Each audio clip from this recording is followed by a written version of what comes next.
Hey guys, দেখতেই পাচ্ছ নিয়ে চলে এসেছি নতুন একটি রেসিপি। তো আজকে হঠাৎ করে বৃষ্টির মধ্যে আমার প্রচণ্ড পরিমাণে ক্রেভিং হচ্ছিল, আমি এখন মোমো খাবো। তো কি করার, বৃষ্টির মধ্যে তো আর মোমো আনতে যেতে পারবো না, তার জন্যই ব্যাস আমার ঘরেলু জোগাড়, বাড়িতেই বানিয়ে নিলাম মোমো।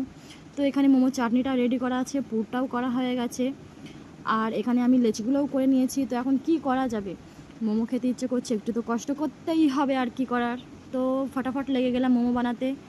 আর আমি এই যে ডিজাইনটা এটাই করতে পারি আর কি, এটাই আছে ক্ষমতা, আর নেই তো কী করার। আর যে ডিজাইনটা সেটাতে একদম বাকওয়াস, সেরকম খারাপ ডিজাইন মনে আজ পর্যন্ত কেউ করেনি।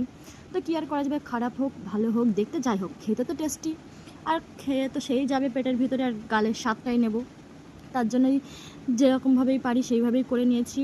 আর এই মোমোটা এত সুন্দর খেতে হয়েছে তো কী বলবো। তো এর ফুল ভিডিওটা আমার চ্যানেলে দেওয়া আছে, তোমরা সেখান থেকে ফুল রেসিপি জানতে পারবে। তো আমি এখন খাই, আর তোমরা সাবস্ক্রাইব করো। বাই।